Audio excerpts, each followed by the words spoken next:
윤석열 대통령이 어제 개각을 단행했습니다. 지금 이재명 대표의 첫 번째 공식 반응이 나왔습니다. 더불어민주당도 지금 격앙된 반응을 보이고 있습니다. 그만큼 윤석열 대통령의 개각의 충격이 야당에게는 컸다는 이야기입니다. 왜 그럴까요? 자, 김정은 면전에서 북한 인권을 말할 수 있어야 한다는 사람이 통일부 장관에 지명됐습니다. 올림픽 스타 장미란 씨가 차관에 등극했습니다. 지금 한두 명이나입니다. 지금 윤석열 대통령의 이번 인사를 놓고 민주당은 발칵 대입했습니다. 폭이 크지도 않았습니다. 예상대로 권영세 장관은 내년 총선을 위해서 내각에서 나왔습니다. 그렇지만 지금 한동훈 법무부 장관, 원희룡 국토부 장관 등도 조만간 내년 총선을 위해서 나올 가능성도 배제할 수 없습니다. 이런 가운데 윤 대통령이 이번에 새로 임명된 차관들 중에서 대통령, 시에서 비서관 등으로 근무하던 사람들을 따로 불러 모아서 특명을 내렸습니다. 뭐라고 했을까요? 이제 검찰이 좀 바빠질 것 같습니다. 진성호의 직설 시작합니다. 방송에 앞서 아직 진성호 방송에 구독자가 아니신 분은 붉은색 구독 버튼 눌러주십시오. 더 좋은 방송으로 보답하겠습니다. 윤석열 대통령이 김영호 통일부 장관 후보자를 지명하고 차관 12명을 새로 임명했습니다.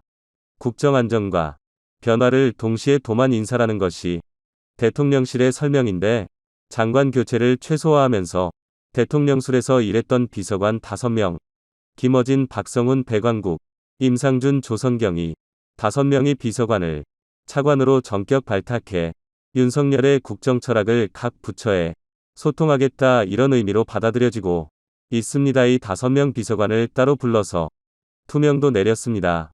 이권 카르텔을 깨라는 겁니다. 지금 보수나 진보냐 문제가 아니라 공무원들 사회에서 그동안 협조이사인 인권 카르텔이 있습니다. 잘못 보면 이거 뭐 아무리 능력 있고 일 잘하고 하는 사람도 살아남기 힘들다. 또 민간의 경우도 이런 공무원들의 복지부동 혹은 공무원들의 이 철밥통 때문에 새로운 일을 하기가 힘들다 이런 비판이 나오고 있는데 이걸 깨요. 부수라는 것이 특명입니다. 근데 왜 민주당이 이렇게 긴장하는 걸까요? 지금 이재명 대표도 방금 전 반응을 보였습니다만 극우라는 표현을 자꾸 쓰는데 극우라는 표현은 그렇게 쉽게 쓸 수 있는 단어가 아닙니다.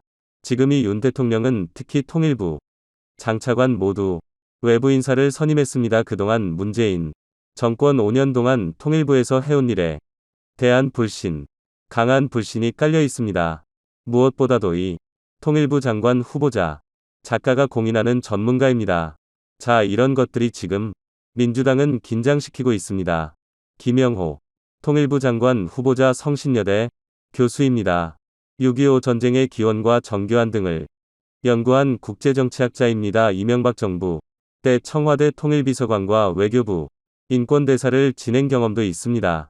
자유민주주의 체제를 기반으로 통일을 추구하고 대북정책 등 미국 등 국제사회와의 협력을 다뤄야 한다고 주장해왔습니다. 문재인 정권 때 김정은 명절에서 인권 문제를 정면으로 다뤄야 한다고 발언을 하는 등 인권 문제로 북한을 압박해왔습니다. 그러니 지금 민주당이 발칵 뒤집힌 겁니다.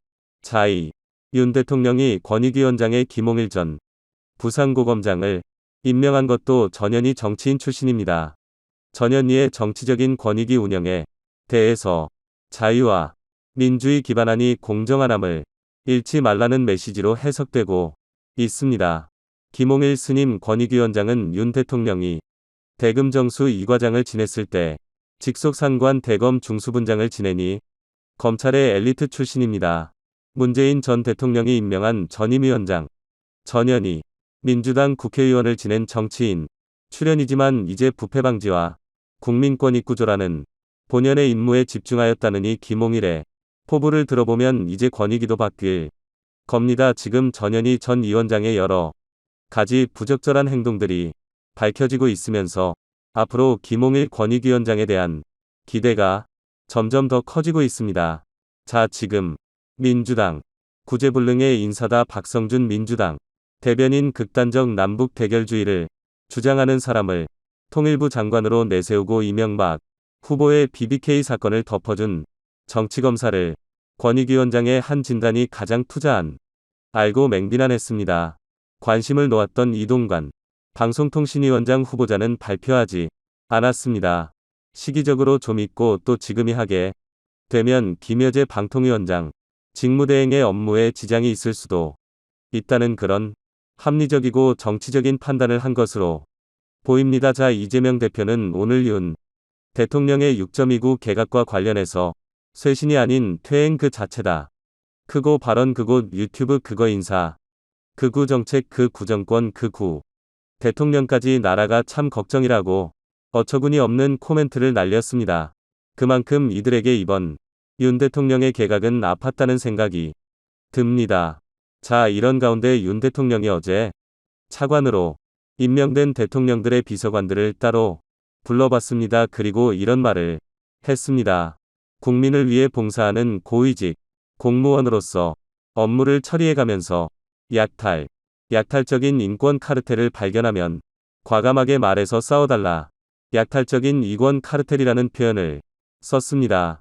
윤석열 검사 때부터 종종 쏟은 표현으로 보입니다. 이 자리에는 국토교통부 해양수산부 환경부 과학기술정보통신부 차관으로 예정된 현 대통령실 비서관들이 윤 대통령을 만났습니다. 김은혜 대통령 실황보석은 서면 브리핑을 통해 이 내정자들을 격려하면서 윤 대통령은 정당한 보상으로 얻어지는 권리와 지위가 아니라 끼리끼리 카르텔을 구축해 획득한 입구는 국민을 약탈하는 것이다. 이를 깨는 것이 우리 정부의 국정 운영 방향이자 국민께 해드릴 수 있는 것이다. 이런 카르텔을 제대로 보지 않고 외면하면서 국민을 위한 정책이라고 내봐야 다 허무맹랑한 소리밖에 안 된다. 이건 카르텔들이 달려들어 정책을 무너뜨리고 실제 집행되는 과정에서 엉뚱한 짓들을 하게 돼 있다고 비판했습니다. 자, 이번 윤 대통령의 개각 폭은 좋습니다만 차관들에게 기대를 걸어볼 만합니다. 아무튼 민주당의 반응을 보면 윤 대통령의 개각은 잘 된 것이라는 생각이 듭니다. 진성호의 직설이었습니다. 여러분, 감사합니다.